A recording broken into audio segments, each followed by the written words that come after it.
এইটি এক শহর এলাকার গল্প। একদিন সেই এলাকারই এক বদমাশ প্রমোটার ও তার চালা বাইকে করে ঘুরছিল। তারপর বাহ, বাড়িটা বেশ ভালো জায়গায়। এখানে একটা 4তলা বিল্ডিং করলে কেমন হবে বলতো? হেব্বি হবে দাদা। বাড়িটা কার কিছু জানিস রে? দাদা, ওই বাড়িতে একটা বুড়ি আর তার বোবা নাতনি থাকে, এটাই শুধু জানি। ওদের হাঁটালেই জায়গা আমাদের। চল তো দেখি।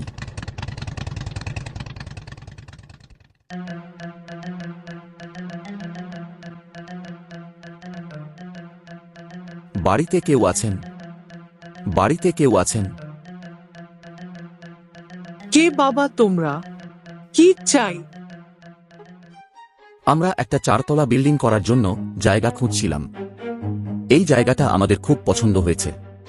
এই বাড়িটা ভেঙে এখানে 4তলা বিল্ডিং করব। তাই আপনার জায়গাটা আমাদের বিক্রি করতে হবে। আমি এক বুড়ি মানুষ, আমার অসহায় বোবা নাতনিকে নিয়ে এখানে থাকি। এই বয়সে ঘর ছেড়ে কোথায় যাব আমরা? তোমরা অন্য জায়গা দেখে নাও, আমাদের ছেড়ে দাও।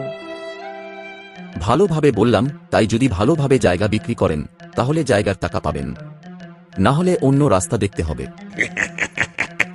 আপনাদের সরিয়ে জায়গা দখল করব। 1 সপ্তাহ টাইম দিলাম ভাবার, 1 সপ্তাহ পরে আসছি।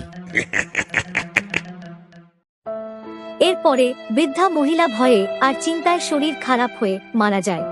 কিন্তু মরে গিয়েও তার দুশ্চিন্তা হয় নাতনির জন্য। তাই বৃদ্ধা মহিলার আত্মা তার নাতনিকে ছেড়ে যেতে পারে না।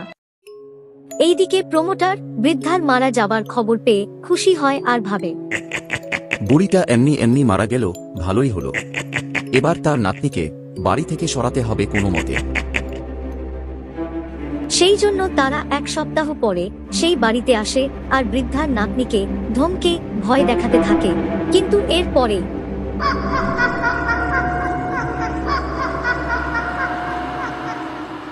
পালা এখান থেকে, আমার নাতনিকে ছেড়ে দে। একদম বিরক্ত করতে আসবি না ওকে। যা, পালা এক্ষুনি।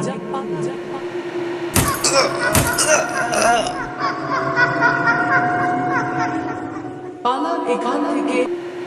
এই শুনে ভয়ে ছুটে পালায় প্রমোটার ও তার চালা। কিন্তু বৃদ্ধা ভাবে, এইভাবে কতদিন আর রক্ষা করবে? নাতনিকে ভালোবেসে তার সব দায়িত্ব নেবে আর রক্ষা করবে, এমন কোনো ভালো ছেলের সাথে তার বিয়ে দিয়ে যেতে পারলে ভালো হতো। এর কিছুদিন পরে এক মেঘলা দিনে একটি ছেলে স্কুটি করে আসছিল। তারপর খুব জোরে বৃষ্টি আসছে। তাড়াতাড়ি ওই সামনের বাড়িতে গিয়ে দাঁড়াতে হবে, না হলে পুরো ভিজে যাব। এই ভেবে ছেলেটি তাড়াতাড়ি করে ওই বাড়ির সামনে গিয়ে দাঁড়ায় আর জানালা দিয়ে একটি মেয়েকে বসে বসে কাঁদতে দেখে। বাহ, মেয়েটা বেশ সুন্দর দেখতে তো, কিন্তু মেয়েটা কাঁদছে কেন? ডেকে দেখি তো, কেউ আছেন বাড়িতে? শুনছেন? কেউ আছেন? এত ডাকছি, সাড়া দিচ্ছে না কেন? যাই ভেতরে গিয়ে দেখি।